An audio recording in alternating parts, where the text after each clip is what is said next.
అందరికీ నమస్కారం. కష్టాల్లో ఉన్నప్పుడు ఏ స్తోత్రాలు చదవాలో తెలియక సమస్యల్ని ఎదుర్కొనే శక్తి లేనప్పుడు ఒక్క దక్షిణామూర్తి స్వామి స్తోత్రం సంపూర్ణంగా చదవడం వల్ల సకల సమస్యలను పరిష్కారం చూపుతుంది. ప్రతిరోజు ఉదయాన్నే తదేకంగా స్వామివారిని చూస్తే చాలు బుద్ధిమాంద్యం తొలగిపోతుంది. ఈ దక్షిణామూర్తి శ్లోకం చాలా మహిమాన్వితమైనది. ఈ శ్లోకం నిత్యం పఠిస్తే విద్య ఎంతో బాగా వస్తుంది. ఎన్నో సమస్యల్ని దూరం చేస్తుంది.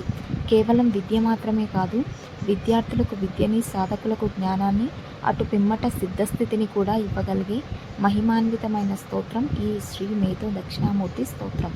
మీ అందరి సౌలభ్యం కోసం ఈ దక్షిణామూర్తి స్తోత్రంలో గల 10 శ్లోకాలను మన ఛానల్లో అప్లోడ్ చేయడం జరిగింది.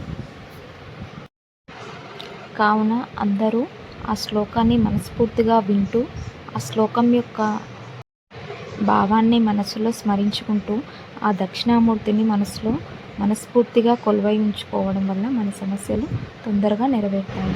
శ్రీమాత్రే నమః. శ్రీ గురుభ్యో నమః. శ్రీ మేధో దక్షిణామూర్తి స్వామినే నమః.